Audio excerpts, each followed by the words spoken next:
خف يمين بخيال كرهك لا يكاد يبين تجفى وتعبد والضخائن تغتلي والدهر يقسو تارة ويلين وتظل أنت كما عهدتك نغمة للآن لم يرقى لها تلحين لك بالنفوس إمامة فيهون لو عصفت بك الشورى أو التعيين لك بالنفوس إمامة فيهون لو عصفت بك الشورى أو التعيين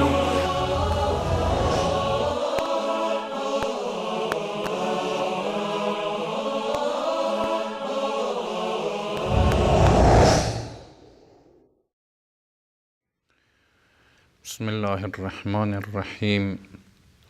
اللهم كل وليك الحجة ابن الحسن صلواتك عليه وعلى آبائه في هذه الساعة وفي كل ساعة وليا وحافظا وقائدا وناصرا ودليلا وعينا حتى تسكنه أرضك طوعا وتمتعه فيها طويلا.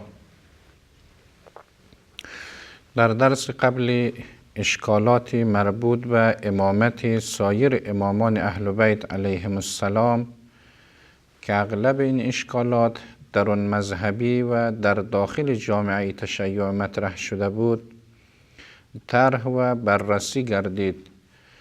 اشکالات زیدیه، اشکالات اسماعیلیه و فتحیه، اشکالات واقفیه و در پایان کمی سن امام جواد علیه السلام در وقت تحمل منصب امامت تا حدود بررسی و مسائل و اشکالات آن پاسخ داده شد.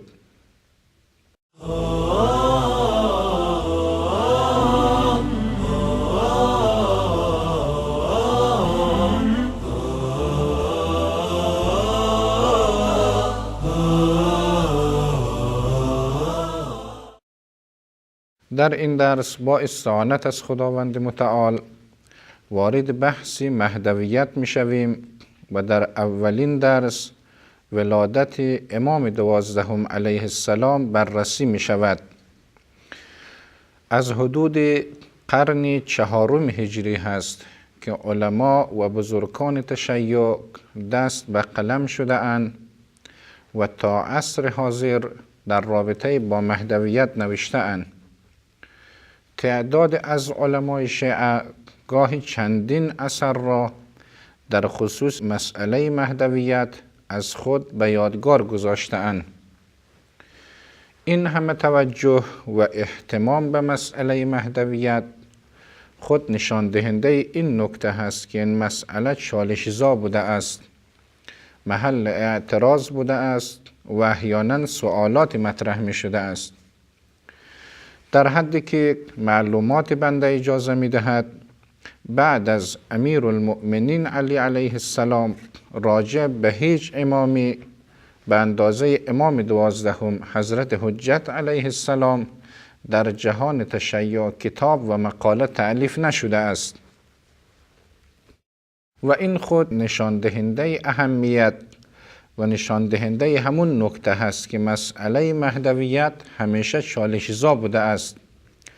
مثلا ولادت امام دوازدهم علیه السلام، عمر طولانی اون بزرگوار، فلسفه غیبت اون بزرگوار، اینها مسائل است که مخصوص امام دوازدهم هست.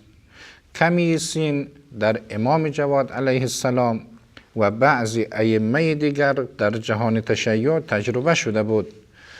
اما اینکه مسئله ولادت امام مخفی باشد یا اینکه عمر امام علیه السلام بیش از حد متعارف طولانی باشد و یا اینکه چرا امام در جامعه ظاهر نباشد، اینها مسائل بود که فقط در خصوص امام دوازدهم علیه السلام در جهان تشیع مطرح شد. در ارتباط با چگونگی ولادت امام زمان علیه السلام این مقدمه ضروری هست که در جهان اسلام روایات از رسول خدا صلی الله علیه و آله و سلم با این مضمون نقل شده بود و این روایات جزء مسلمات هست که در آخر الزمان و یا اینکه یکی از اولاد من در آخر الزمان قیام می کند، عدل را در جهان گسترش می دهد. به صورت طبیعی حکام بنی عباس از این روایات واقف بودند و همیشه حکومت خود را در معرض خطر می دیدند. در وقت ولادت امام 12 علیه السلام از این جهت کاملا مترقب بودند، منتظر بودند که اگر واقعا امام مهدی علیه السلام متولد شد اقدام به کشتن او نمایند. همین مسئله باعث شده است که ولادت امام 12 علیه السلام در روایات به ولادت جناب موسی علیه السلام تشبیه شود. راجع به حضرت موسی آقای امام باقر علیه السلام می‌فرماید ان موسی لما حملت امه به لم یظهر حملها الا عند وضعه. تفسیر صافی جلد 3 صفحه 306 از مرحوم فیض کاشانی است. ایشون این روایت را نقل میکند. بر اساس این روایت معصوم علیه السلام چگونگی وضع حمل حضرت موسی و چگونگی حامله بودن مادر اون بزرگوار را تشریح میکند. با توجه به خطری که از ناحیه فرعون احساس میشد، مادر اون بزرگوار ولادت و حاملگی خود را کاملا مخفی میکرد. در خصوص امام عصر علیه السلام روایات ما دوران حاملگی و ولادت اون حضرت را به حضرت موسی تشبیه کرده است، برای اینکه شرایط کاملا مشابه بود. اگر خلیفه وقت میفهمید که فرزند امام حسن عسکری که امام 12 هست متولد شده است، فوراً اقدام به شهادت رساندن اون بزرگوار میکرد. حالا حتما برای بسیار از عزیزان این نکته مطرح هست که از چه راه و به چه دلیل ما بتونیم ثابت بکنیم که امام حسن عسکری علیه السلام اصلا فرزندی داشته است. امام حسن عسکری در سال 260 هجری به شهادت میرسد. بر اساس باور ما در سال 255 حضرت امام مهدی علیه السلام متولد می شود. حالا این باور را از چه راه به اثبات برسانیم؟ چه دلیلی داریم؟ چه قرائنی داریم؟ چه نقل معتبری در دست ما هست که بر اساس آن بتوان استناد جست؟ من نکته را محضر شما عرض بکنم.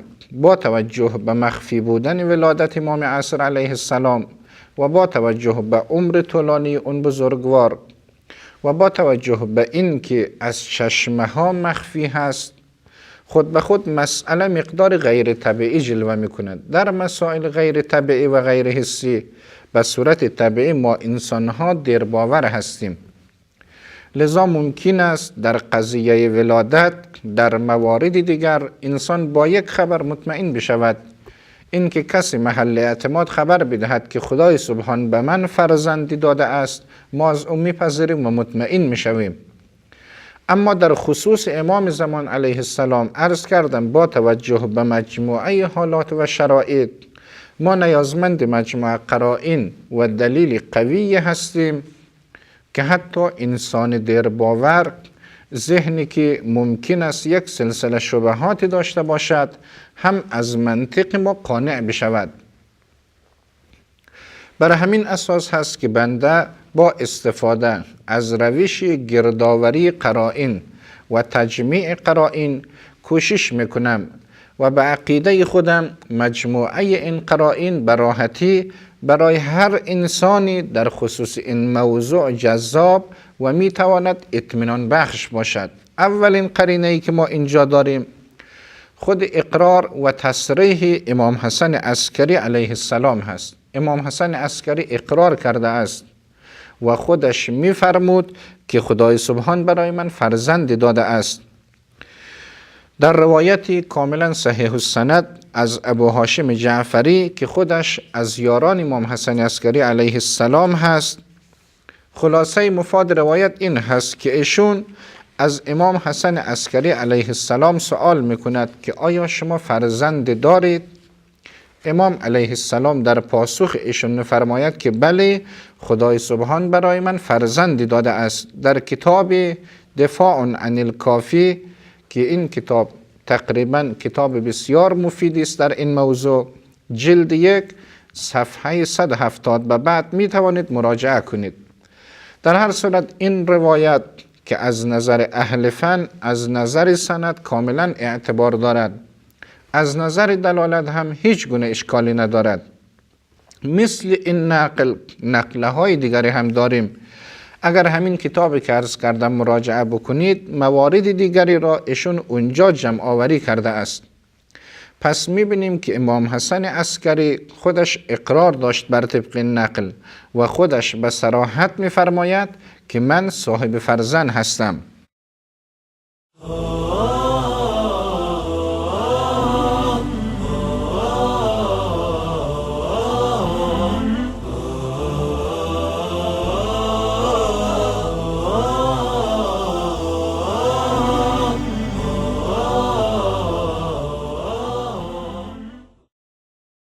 دومین قرینه اینجا شهادت قابله هست. در خصوص موضوع ولادت همه ما و شما کم و بیش میفهمیم که دلیل متقنتر و بهتر از شهادت قابله نداریم. برای اینکه قابله کارش همین هست، حساً مسئله رو میبیند.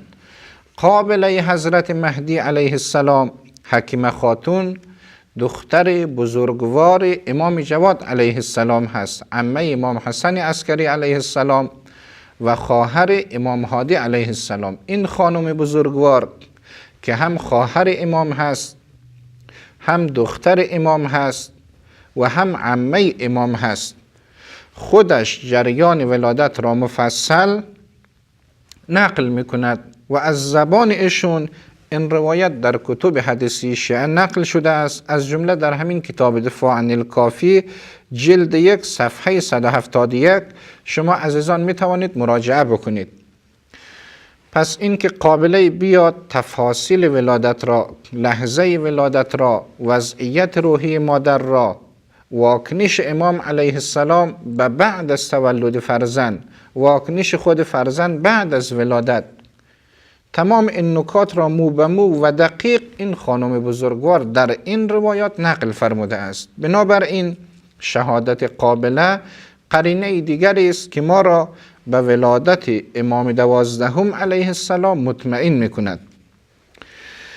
سومین قرینه عملی به سنت عقیقه و تبریک گوی جمعی از اصحاب به امام حسن عسکری علیه السلام هست. باز در منابع حدیثی نقل شده است که امام حسن عسکری علیه السلام ابو جعفر عمری نائب خاص خود را درخواست کرد و حضرت به او دستور میدهد، خود امام حسن عسکری علیه السلام به ایشون دستور میدهد که عقیقه کند. باز اینجا عیسی بن محمد جوهری و جمع دیگر از اصحاب امام حسن عسکری علیه السلام به محضر حضرت مشرف شدند برای اینکه ولادت حضرت مهدی علیه السلام را به پدر بزرگوارش تبریک بگویند. این روایت اخیر در کتاب فی رحاب العقیده آیت الله حکیم جلد 3 صفحه 353 ایشون از منابع حدیثی این روایت را نقل کرده است. بنابراین با مراجعه به منابع حدیثی میبینیم که امام حسن عسکری علیه السلام سنت عقیقه را انجام داده است و اینکه جمع از اصحاب ولادت حضرت حجت علیه السلام را به امام حسن عسکری تبریک فرمودند. قرینه دیگری که باز اینجا قابل طرح است شهادت افراد ان که حسن امام مهدی علیه السلام را بعد از ولادت دیده اند. معمولا این افراد در زمان غیبت صغرا هست که امام حضرت مهدی علیه السلام را ملاقات کرده اند. در همون کتاب دفاع عن الکافی جلد 1 صفحه 171 به بعد کسان زیاد را چه از وکلای حضرت مهدی علیه السلام و چه از افراد دیگر نام میبرد که اون بزرگوار را حسن ملاقات کرده اند.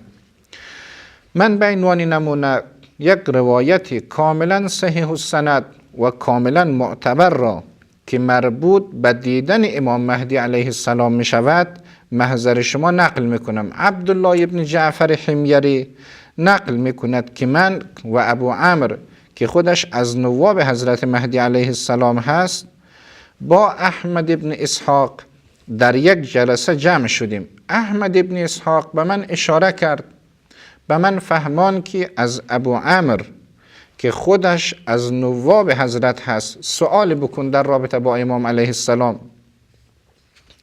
روایت طولانی هست. ایشون مقدمه سازی میکند که من در وجود امام زمان علیه السلام شک ندارم، ولی برای اطمینان خاطر میخواهم از شما سؤال بپرسم. ابو عمرو میفرماید حق دارید سؤال را مطرح بکنید، بفرمایید. ایشون میفرماید که من به ابو عمرو عرض کردم فقلت له انت رأیت الخلف من بعد ابی محمد؟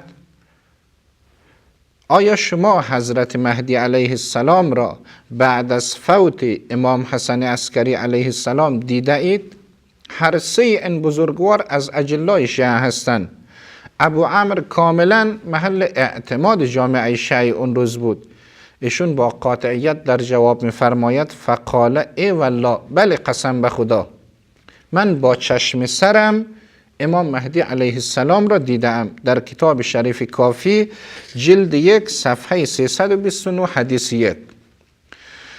از این دسته روایات زیادی داریم، ولی این روایت را که به عنوان نمونه محضر شما نقل کردم سندش کاملا معتبر هست، یعنی هر اهل فن این سند را قبول دارد و کسانی که در سلسله سند هستند جزء بزرگان شیعه در زمان خود بودند.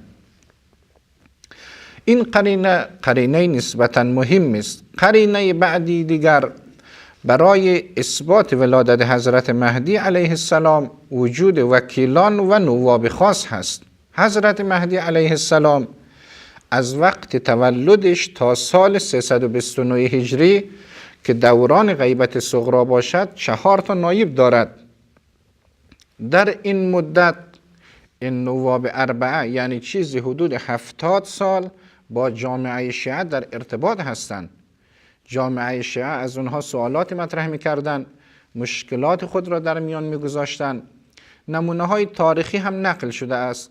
در مواردی از مرگ کسی حضرت حجت علیه السلام خبر داده است و در همان تاریخ فوت کرده است. کسی مشکل خانوادگی داشته است، کسی خدای سبحان برای او فرزند نمی‌داده است، به توسط نواب خاص برای حضرت حجت علیه السلام نامه نوشته است، درخواست دعا نموده است و دعای حضرت حجت علیه السلام مستجاب و خود حضرت هم به واسطه همون نائب به شخص مورد نظر خبر داده است. اصولا جریان نواب خاص این که در 70 سال 4 نفر محل اعتماد بیاد از کسی ادعای وکالت بکند. 70 سال کمی نیست. شیعیان کاملا از قشرهای مختلف، افراد گوناگون، عالم و جاهل، آدم دیرباور و زودباور با مجموعه اینها در ارتباط بودند. اگر واقعا مسئله مهدویت و ولادت اون بزرگوار یک واقعیت نباشد، چجور میتواند 70 سال این حقیقت برای جامعه شیعه مخفی بماند؟ خصوصا این نکته را باید اضافه کرد که در زمان حسین ابن روح نوبختی اختلاف در میگرد میان ایشون و شلمغانی. حسین ابن روح نوبختی نائب سوم از نواب خاصه هست. شلمغانی در زمان خود از علمای بزرگ شیعه بود، در حدی که حتی بعضی ها تصور میکردند شاید ایشون یکی از نواب خاصه بشود. شلمغانی به مرور زمان دچار انحراف فکری می شود، از جامعه شیعه فاصله می گیرد. بین ایشون حسین ابن روح اختلافاتی در می گیرد و خود این شلمغانی از ناحیه مقدسه از طرف حضرت مهدی علیه السلام مورد طرد و لعن واقع می شود. با توجه به اینکه شلمغانی در درون جامعه شیعه بود، تمام اسرار شیعه نزد او بود، خودش از علمای این مذهب بود، از طرف امام زمان علیه السلام مورد لعن واقع می شود، از طرف نایب حضرت طرد می شود، در جامعه شیعه موقعیت خود را از دست می دهد. اگر این مسئله واقعیت نبود، خدای نکرده مسئله ولادت مسئله ساختگی بود، یقینا وقتش اینجا بود، به راحتی المغانی می توانست اصل ولادت حضرت را انکار بکند، در نیابت خاصه تشکیک بکند، حسین ابن روح نوبختی را از این راه به زمین بزند.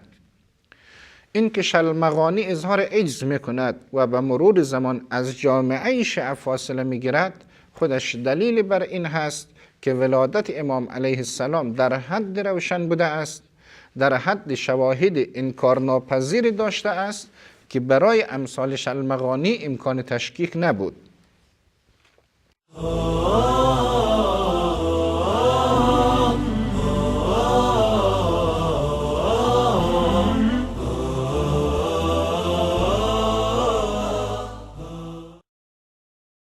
قرینه بعدی دیگر نوعی برخورد حکومت وقت هست. وقتی که امام حسن عسکری علیه السلام به شهادت میرسد، میبینیم که حکومت وقت دستور تفتیش منزل را میدهد. دستور تفتیش منزل اون هم از ریزترین حالات سپاهیان حکومت وارد منزل میشود، دقیقاً منزل را بررسی میکند. در کتاب دفاع عن الکافی جلد 1 صفحه 176 به بعد مفصل این جریان را نقل میکند. این که کنیزان امام حسن عسکری علیه السلام را زیر نظر بگیرن، این که خانواده او را، خانه او را کاملا تفتیش بکنن، از این جهت که آیا کسی به عنوان فرزند وجود دارد یا نه. خود این دلیل هست که اینجا خبرهایی بوده است حکومت وقت مشکوک بوده است، بر اساس شکی که داشت یا حتی یقینی که داشتن اقدام به تفتیش منزل امام حسن عسکری علیه السلام کردند. قرینه بعدی دیگر اینجا خود روایات است که در امامت امام مهدی علیه السلام انشاءالله در درس بعدی محضر شما عرض خواهم کرد. با توجه به روایاتی که امامت امام مهدی علیه السلام را به اثبات میرساند، خود اون روایات به راحتی و بسیار قرینه محکمی هستند که امام مهدی علیه السلام متولد شده است. قرینه بعدی دیگر و این قرینه هم خودش واقعا به تنهایی میتواند دلیل باشد. ببینیم که علما و صاحبان رأی، خصوصا علما و برادران اهل سنت در این عرصه چه حرف داشتند. خود شما مستحضر هستید که مسائل اعتقادی از نظر دستبندی و اتقان حداقل 3 دسته هستند. گاهی یک مسئله اعتقادی مشترکی میان تمام ادیان سماوی هست، مثل اعتقاد به معاد. گاهی یک مسئله اعتقادی مختص دین خاصی هست، مثل نبوت حضرت محمد صلی الله علیه و آله و سلم که برای مسلمانان قابل قبول هست. دسته سوم از مسائل اعتقادی اون دسته هست که مشترک هست، مشترک میان اهل فرقه خاص، فقط جمع خاصی اون مسئله را باور دارن، مثل ولادت امام مهدی علیه السلام که فقط طایفه شیعه اثنا عشریه این مسئله را قبول دارن. اگر مسئله مورد اتفاق همه اهل ادیان باشد، مثل مسئله معاد، خود به خود برای انسان روشن می شود، آشکار می شود که مسئله دارای اصالت هست. اصل وجود مهدویت این که در آخر الزمان کسی بیاید عدالت را برپا بکند، حق را حاکم بکند، مسئله اتفاقی همه ادیان هست. حتی بالاتر از ادیان نسبت به غیر ادیان هم کسان این مسئله را مطرح کرده اند و مفصل وارد این بحث شده اند. بنابراین در جهان اسلام راجع به اصل مسئله مهدویت و اینکه باید کسی از نسل رسول خدا صلی الله علیه و آله و سلم دین اسلام را در سطح جهان حاکم بکند اختلاف وجود ندارد. در میان علمای برادران اهل سنت کسانی داریم که گفتن کسی که منکر اصل مهدویت بشود باید او را تازیانه زد، یا اینکه طرف را باید تعذیب کرد، یا اینکه احیانا طرف را باید زندانی کرد. به عبارت دیگر این مسئله اون مقدار مسلم بوده است که منکرش را باید حتما تعذیب و به اصطلاح فقهی تعزیر نمود. نکته مهم این هست که اختلاف شیعه و سنی در 2 نکته هست. تمام علمای شیعه با جمع از علمای اهل سنت معتقدند که امام مهدی علیه السلام متولد شده است، فرزند امام حسن عسکری هست. ایشون همون مهدی است که رسول خدا بشارت داده است، در حالی که اکثریت علمای اهل سنت ولادت امام مهدی علیه السلام را منکر شدند. این یک نقطه اختلاف. دومین محور اختلاف بر سر این مسئله هست که آیا حضرت مهدی علیه السلام از اولاد امام حسن مجتبی هست یا از اولاد سید الشهدا علیه السلام هست. تمام شیعیان و جمع از علمای برادران اهل سنت معتقد هستند که امام مهدی علیه السلام از فرزندان سید الشهدا امام حسین علیه السلام هست.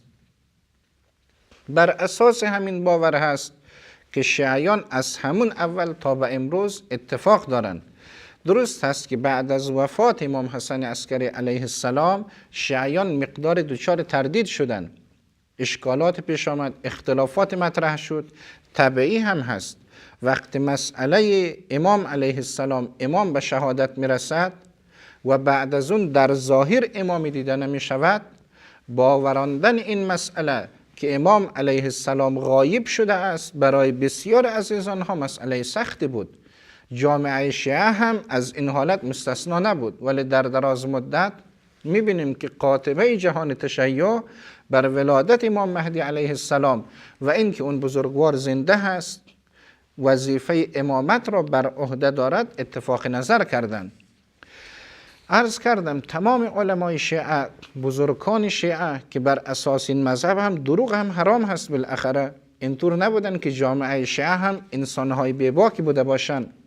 در میان شیعه هم انسانهای اتقیا، انسانهای پاک سرشت و پاک طینتی بودند که دروغ را حرام می‌دانستند، ولی همه اینها بر ولادت اون بزرگوار اتفاق کردند. از اون مهمتر در همین کتاب دفاع عن الکافی جلد 1 صفحه 177 به بعد ایشون بیش از 100 نفر از علمای اهل سنت با اسم کتاب و صفحه کتاب نقل میکند که امام مهدی علیه السلام فرزند امام حسین علیه السلام و متولد شده است و همون فرزند امام حسن عسکری هست. در میان این 100 نفر از اتباع مذهب حنفی هست، شافعی هست، مالکی هست، حنبلی هست، مورخ داریم، مفسر داریم، محدث داریم، کلامی داریم، خلاصه از طیفه های مختلف دانشمندان اهل سنت. به اتفاق جهان تشیع روی این مسئله اتفاق کرده اند که امام مهدی علیه السلام متولد شده است. در نقطه مقابل وقتی کسانی مخالفت میکنن قاطبه اهل سنت، اونها ولادت را بر این اساس انکار کردن که برای ما دلیلی وجود ندارد. به عبارت دیگر برای ما ثابت نشده است ولادت امام مهدی علیه السلام و دقیقاً از نظر فنی مخالفت اونها در تعارض با ادعای ولادت امام مهدی علیه السلام قرار ندارد. بر همین اساس هست که اگر مجموعه این قرائن را کسی جمع آوری بکند و خودش منصفانه دقت و بررسی نماید، براحتی برایش یقین به ولادت امام مهدی علیه السلام حاصل می شود، خصوصا اگر ادله امامت اون بزرگوار را که در درس بعدی محضر شما مطرح می کنم به این موضوع اضافه نماییم. امیدوارم که با توجه به مجموعه این قرائن ولادت امام 12 شیعیان برای عزیزان به اثبات رسیده باشد. و السلام علیکم و رحمت الله و برکاته.